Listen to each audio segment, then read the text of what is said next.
So we're going to do some baking today. Cakes are clearly eggs, flour, butter, sugar. I'm making a chocolate cake, so I'm going to put some chocolate and some cocoa powder in as well. So first of all, we need to work out the goose egg, how big it is compared to a chicken egg. I've been told it's like 3 chicken eggs. So I'm going to use my grandma's recipe, which is in ounces. I've had to turn the scales onto ounces, which has been interesting. So 3 chicken eggs equals 1 goose egg, which means 6 ounces of flour, 6 ounces of sugar, and 6 ounces of spread, and then as much chocolate as I can find. That is the recipe. Let's have a go. So first thing is 6 ounces of butter. Can I do this with one hand? Let's see.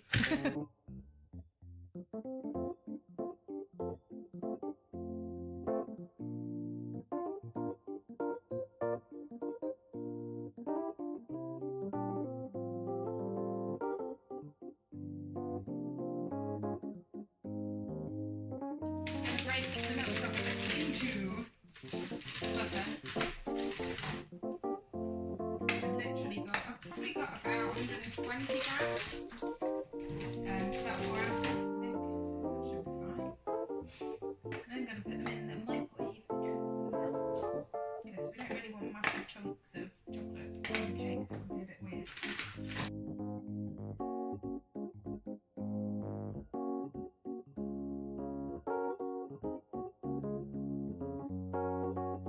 So here's the melted chocolate and butter. That's going to all go in my beautiful, big, amazing mixing bowl. I'll give that a scrape in a minute. Does anybody remember my foray with opening the last goose egg that I had? I ended up using various things to open it, I think. So I'm going to try and open this neatly again, because the last one I made into a Christmas tree ornament. I crocheted around the outside, so I want to keep the shell as intact as possible. Let's see how I do.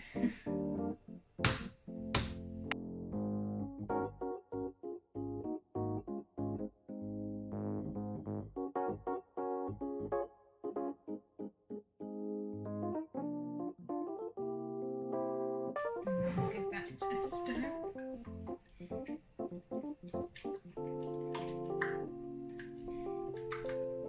Now, I did think about using my new food processor with the plastic kind of like fizzy bits, but I like doing it by hand. I do like it.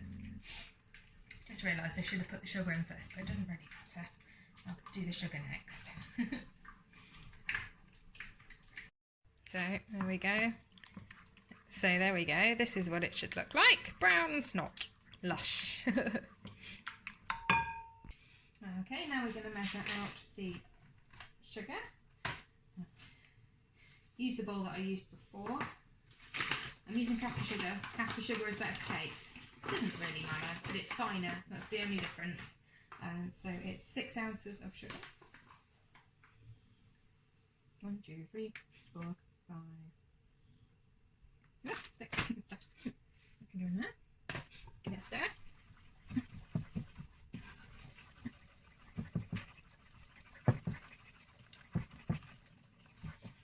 Mix the smoothie.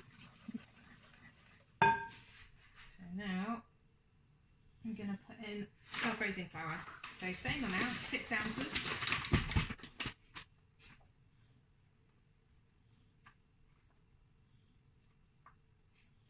What I'm also going to do is put in about 3 tablespoons of cocoa. So this is fine dark cocoa powder, poshed off, very nice. 100% cocoa solids. So don't use hot chocolate because it's full of sugar. You've put sugar in it already, so it doesn't really, yeah. So 1, 2, 3. I reckon 3. It's about 1.5 ounces. It's going to be really chocolatey.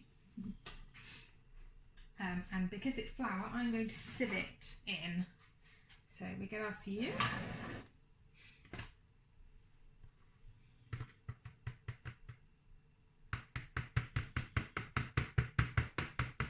Just stops it being really lumpy when it goes in. You don't get any lumps of flour or cocoa then, which works. We use our spoon that we used just to get rid of the rest of the cocoa, because that'll be a bit lumpy. That's fine. All done. Okay. Doesn't that look excellent? Give it a good stir. And the idea is that it should all end up looking like well, cake mixture, clearly. Obviously, don't forget to preheat the oven. I've put mine at about 160 onto the fan oven, so that's where the cake will go. And I've got two 8-inch tins that are lined. We've got this like silicone like stuff you can wash, which is pretty cool, but I can't find the bottom of the other one, so I've just used a bit of baking parchment or greaseproof paper, whatever you want to call it. And I've not greased them because, like I said, they're kind of they're ready to use, so that's fine. These guys have actually got bottoms that come out, which is really helpful. You just put them on a glass and kind of pop, and they pop out, which is awesome. So this is the kind of consistency that you want. Whisper, shush.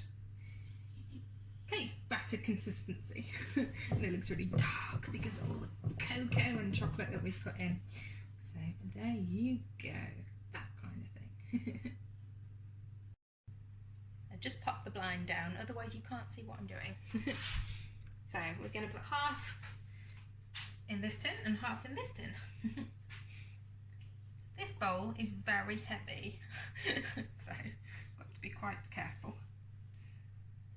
I'm doing like big spoonfuls, so one of each in each one until it's all gone. At least that's the plan.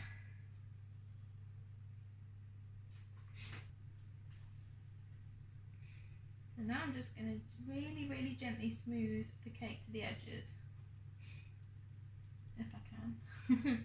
It's quite a nice thick batter, this one, so it should be totes fine. That looks so good. It's really, really gently kind of push the batter to the edge. It doesn't matter a huge amount, but it just means that when you put it in the oven and it kind of melts, it's not going to melt at an angle. Oops. Make sure you don't push the liner behind the cake, or in front of the cake rather, because that would be weird. Right, I'm going to make a little tiny dent in the middle of each cake, because I've been told that if you do that it comes out nice and flat. I've tried it before, it hasn't really worked, but this is a lot thicker cake mix, so I'm hoping that it will work this time.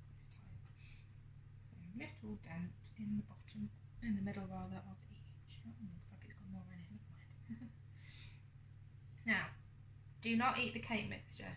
I know it looks amazing, but it's got raw egg in it, and you shouldn't eat raw egg, especially if you're pregnant or infant. Okie dokie, here we go. I'll put them on the same, I don't put them on the same shelf, because otherwise they'll cook at different rates, and you don't really want that. So in the middle, on the same shelf, you might have to just slightly stagger them like that, but that is totally fine. And I'm going to set my timer for 20 minutes first of all, and then I'm going to check them. They might need a little bit longer.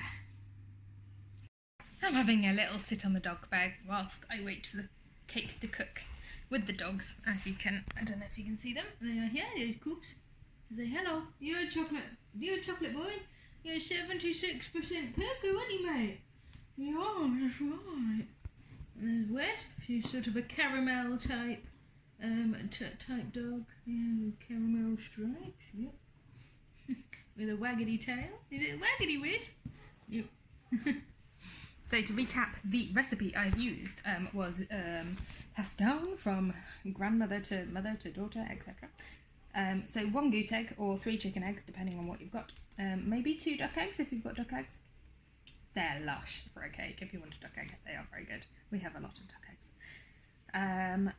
6 ounces of butter or spread or whatever. You could probably use olive oil if you didn't want to use anything with dairy in it. 6 ounces of caster sugar or some kind of fine sugar, so you could use honey even if you wanted to, maybe. And then 6 ounces of self-raising flour, and I used 3 tablespoons of 100% Cooper. 100% Cooper. Yeah, that's right. Let's do it this way, then you can be involved. Oh, you've gone. Well, that's just mean. Yeah, 6 ounces of self-raising flour, and then I used 3 tablespoons of cocoa. You can use less than that. You don't even have to use any. I used about 120 grams, didn't I? Which is about 4 ounces of not dairy milk, but like milk chocolate. Good quality baking chocolate. You could even use more than that if you wanted to, I guess. Obviously there's also fat in the chocolate as well, so just be careful. You could always take away some of the butter, maybe use 4 ounces instead of 6. And then I've preheated the oven to 160 degrees, and I've set the timer for 20 minutes. And I've used 2 8-inch cake tins, so that's the limit of my brain. I'm now going to go and have a drink. We've had 14 minutes of baking. We have 6 minutes to go. Can we see what they're doing? Oh, they have puffed. They are puffed up. I don't know if you can see. We've got a very dirty oven. It's not dirty. It's really not dirty. It's quite clean. This is not our oven originally, so I'm not taking responsibility. But yes, yes. Cake is cooking. Cake is cooking. Can you hear that noise? That means 20 minutes is up. So, does anybody know how you check your cake to see if it's done? I'm going to take one out and I'm going to put it on here for a moment. I'm going to take my very, very technical piece of equipment, the skewer. I'm going to stick it in. If it comes out clean, like that, it's ready!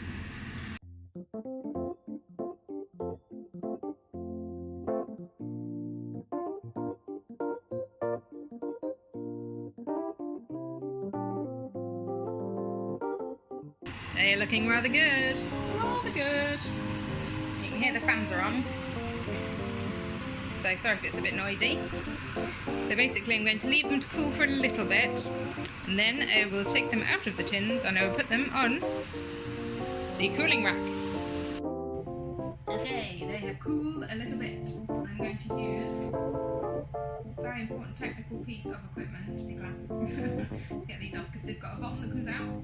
So all we have to do is lift it, make sure the glass is sort of in the middle.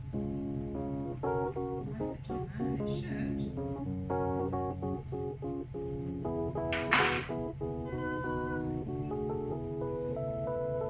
I'm going to leave it on the bottom for a bit as well, just because it stops me burning my fingers trying to get it off.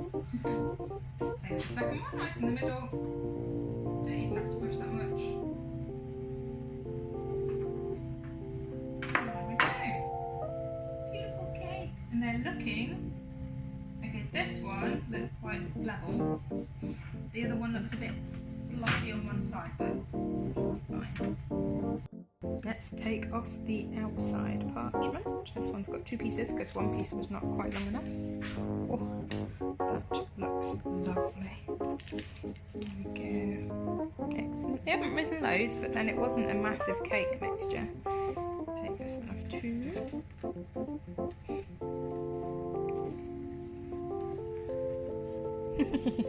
It's like unwrapping a present. It's so exciting. And those, you see, because they're reusable, I can just wash them and they're all done. So I'll leave them for a little bit longer. As you can see, this one is quite flat. This one is a little bit wonky. Not that it really matters, I have to say, because they will both taste amazing. What do you mean you want to watch me dropping the cakes on the floor? That's just mean. Shall we have a go? I'm going to use a fish knife, actually, I think. Because actually this should be fine. And what I will do is use another It's not very clean though. Might use a tea towel. Tea towel.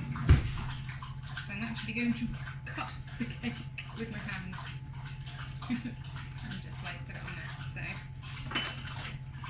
one oven glove, one very clean tea towel. See if I can do this.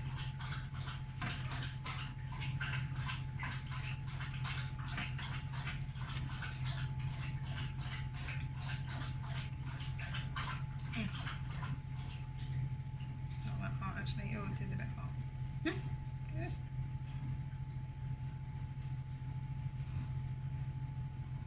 Here we go. And then, actually I'm just going to put it on here. Oops. Oh dear. Not that hard. That's very hard. Oh my god, that's amazing. That, my friends, is a good cake. Yay. Oops.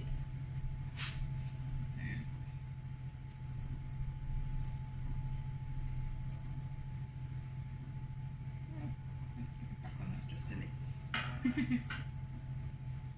Mm. Okay, it's not that one. Hey. And then all we need to do is peel off the parchments. See, that's the difference. Can you see the difference? So this one's the paper one. There's a lot more cake on that one than there is on the silicone-y one. So there you go. Scrummy. So what are we going to put in between the slices of cake? I guess tiers, cake tiers. We're going to put some buttercream. It's really easy to make. It's just icing, sugar and butter. It's really easy. Put loads of icing sugar in and not a lot of butter. That's what I kind of think. I think it's supposed to be like half the butter to the weight of icing sugar, but I don't ever weigh it out. I'm literally just going to do it by eye with a fork because I can't be asked to get the hand mixer out. So little tiny bit of butter in about that much icing sugar. I'm just going to try it and see if it actually works. I put in the tiniest dribble of water. So let's see if this actually works. I like icing sugar, but it's really floury and you can get it so wrong so quickly. So fingers crossed. I often do like coffee buttercream and put a bit of like an espresso almost, so like instant coffee, and then a tiny bit of water, and that seems to work quite well. So this is done alright actually. We're certainly getting there. That's almost done. A little bit more icing sugar.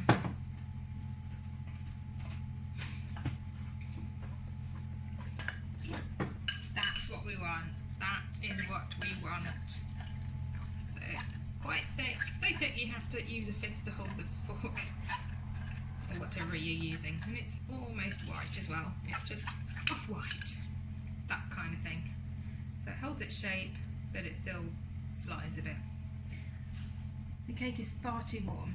Do not put buttercream on your cake until it's completely cool. Otherwise, you might as well just trickle royal icing all over it because it will just melt because of the butter. I just keep mine in the fridge. It gets a bit of a crusty top, but you just give it a stir when you take it out and it's fine. That's what they do. So that's what I'll do. Now, how on earth do we check the temperature of the cake? How do we know that it's cooled down? Well, if you put your hand over the top, you should be able to feel the steam coming up. That, weirdly, this one is cooler than this one. I think this one is slightly bigger. Can you see that one is a little bit tapered on the left? No, that one isn't. But that's fine. They both look beautiful. They're both equally loved.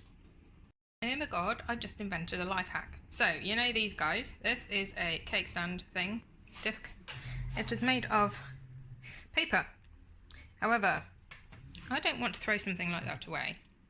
So every time we use it, I give it a good wipe and then I put it back in the drawer. But it's got a bit threadbare, as you can probably see from the middle. Every time you cut a cake, you put another score line in and it just ends up with the shiny bit kind of going away. So I've covered it in cling film because this time we'll just have to take the cling film off, or I could even give it a wipe as long as the cling film is still intact, and just popped the back of the cling film and stuck it all down, and that should do as a cake stand for a bit longer.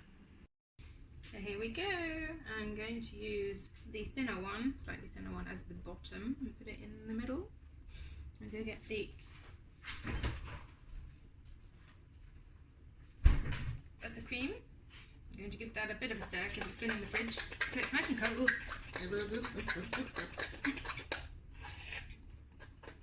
I'm going to do is use the fork just to ease it into the middle.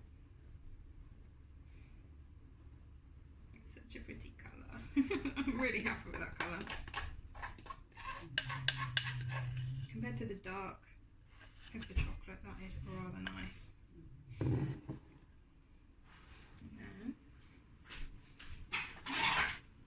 just with a normal knife, just scrape it off the fork.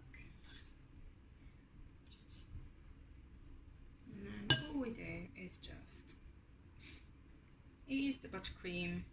I don't want to put it right to the edge because actually I don't really want it to show all that much. See how much we've, oops, it's escaping. See how much we've actually got before I get it right to the edge. I might do it to the edge actually, thinking about it.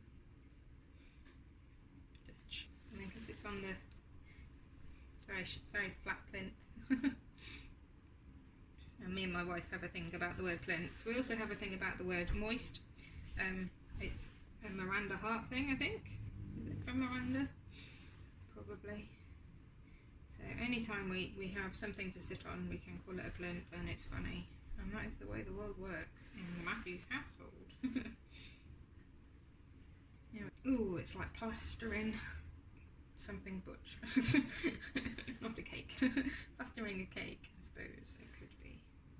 There we go. Right, let's get the rest of this off, because actually just a dollop in the middle is not going to kill anyone. And then all that is needed is put the lid on. Give it a little tiny press down. You don't need to give it a big press down. That, my friends, looks rather good.